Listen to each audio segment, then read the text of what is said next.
Yaani hawa watoto 2000 siku hizi ni waajabu sana. Tena msiseme watoto 2000. Tuzungumzia hao wazazi hawa. Hao wazazi wao ndio 2000. Yaani utakuta mtoto wa kike anatoka nyumbani kwao saa 4 asubuhi, anarudi saa 5 usiku. Mtoto wa kiume anaondoka nyumbani kwao saa 4 asubuhi, anarudi saa 5 usiku. Alafu takushangaza huko anaenda kukutana na watu kibao, yani watu kibao. Hao watu kibao hao, unakuta magenge ya mashoga, magenge ya watu machokola, magenge ya malaya. Alafu mtoto wa mtu anarudi nyumbani saa 5 usiku, mzazi wake anampokea tu, mwanangu karibu. Zao kule kutembea kwa marafiki zako nzuri, ni mzazi huyo. Alafu kwa mtaani kutana na watu machokola malaya, au mishoga, anasema jamani, hii dunia hii inavyoharibika. Sio dunia, ni nyewe wazazi nyie. Nao ruhusu watoto wenu asubuhi saa 4 wanarudi saa 5 za usiku. Hao ndio wanaenda kwenye makundi ya malaya, au wanaenda kwenye makundi ya mashoga, makundi ya wazungulaji kwa mtaani.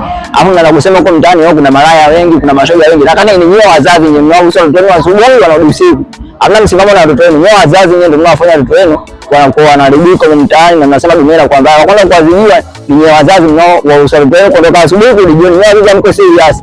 Kwa hiyo wewe mkiwa serious, wewe shoga na wewe malaya utapungua hapa duniani hapa. Kumesikia nyewe wazazi? Wewe serious na watoto wenu, mnatuharibia dunia hii. Oho.